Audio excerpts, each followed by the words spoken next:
প্রতিদিন সকালে ওদেরকে এভাবেই ঘুমে রেখে অফিসে যাই আর কি। বাঁচতেছে সকাল প্রায় 6টা 6:30টার মতো। এই দুইটা গভীর ঘুমে মগ্ন। আজকে বাইরে বৃষ্টি হচ্ছে, এখন সকালবেলা ভোর থেকে শুরু হয়েছে, মোটামুটি ভালোই বৃষ্টি হচ্ছে। তো ঠান্ডা লাগতেছে একটু, তাই কাঁথা গায়ে দিয়ে দিয়েছি আর কি। বুকে ফ্যানের বাতাসটা ডাইরেক্ট লাগলে একটু সমস্যা করে। গরমও খুব একটা কমে নাই, একটা ভ্যাপসা গরম তো আছে। তো ওদেরকে একটু দেখাইলাম আর কি আপনাদেরকে কিভাবে ঘুমায়, আর বাবারা আসলে কিভাবে বাচ্চাদেরকে সকালে ঘুমিয়ে রেখে তারপর অফিসে যায়। কিছু করার নাই, চাইলেও যে মানে এখানে শুয়ে থাকবে ওদের সাথে সেই উপায়টুকু নাই বর্তমানে। এত খারাপ অবস্থা আর কি।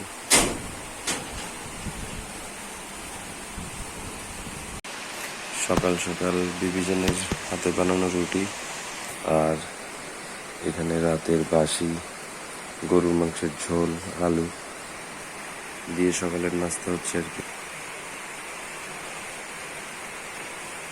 বাইরের পরিবেশটা অন্যরকম, বেরোইলে দেখাইতেছি আপনাদের। কি অবস্থা ভাই লোকস, কেমন আছেন সবাই? গতকালকে থেকে চট্টগ্রামে বৃষ্টি হইতেছে থেমে থেমে, অল্প অল্প করে। আজকেও সারাদিন মেঘলা, যদিও সকাল থেকে বলার মতো বৃষ্টি হয় নাই। গতকালকে হয়েছিল দুপুরবেলা, অনেক ভালো বৃষ্টি হয়েছিল, সন্ধ্যার পরে চলে গেছে, রাতেও আর হয় নাই। ঝিরি ঝিরি বৃষ্টি ছিল, কিন্তু খুব বেশি একটা না। তো যে জায়গাটা দেখতেছেন এটা হচ্ছে আমাদের ক্যান্টিন গেট।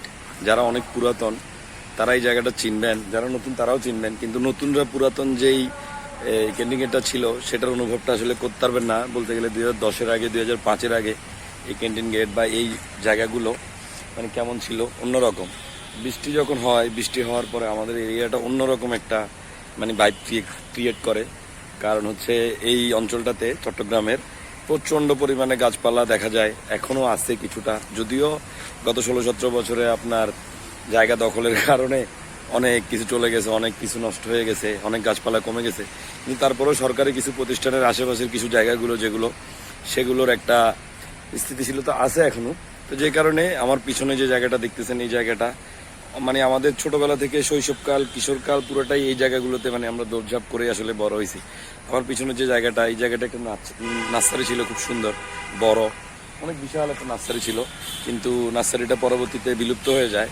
আর এখানে এই মেহগুনি গাছগুলো এভাবে বড় হয়, এগুলো নার্সারিরই গাছ ছিল তখনকার, যেগুলো মানে শিকড় ধরে ফেলছিল ওই ব্যক্তি যাওয়ার সময়, আর এগুলো নিয়ে যায় নাই।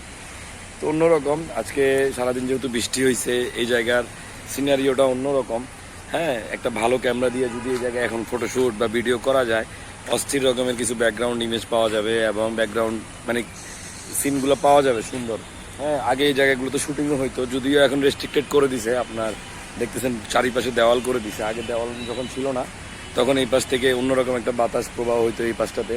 সামনেই হচ্ছে রেলের অফিস, তো অন্যরকম এই জায়গাটা। এইটা এখন আগে একটা বাংলো ছিল, এই যে পিছনে যেই ঘরটা দেখতেছেন, তো এগুলো ব্রিটিশদের আমলেই করা আসলে। এই জায়গাগুলো ব্রিটিশদের সময় থেকেই মানে বাংলাদেশ রেলওয়ে যখন হয়েছে, এর আগে যখন ব্রিটিশ রেলওয়ে ছিল তখন থেকেই এই ব্যাপারগুলো এখানে এই অঞ্চলটা ঘিরেই ছিল। হ্যাঁ, আমাদের পাশেই আপনার ইউরোপিয়ান ক্লাব ছিল, এখানে আপনার ব্রিটিশদের একটা বিশাল সৈন্যবাহিনী ছিল। হ্যাঁ, অন্যরকম। ওই যে পিছনে একটা বিল্ডিং দেখতেছেন, লাল বিল্ডিং, ওই যে পিছনে ওই বিল্ডিংটা হচ্ছে আপনার ব্রিটিশদের তৈরি করা একটা বিল্ডিং, সেই বিল্ডিংয়ে কোনো রড নাই। হ্যাঁ, অন্যরকম। তো শুক্রবার আজকে বিকেলবেলার সময় ভাত খেয়ে আসলাম, কিছুক্ষণ ঘুমাইছিলাম, আসলাম কিছুক্ষণ গেজাবো পোলাপাইন সহ।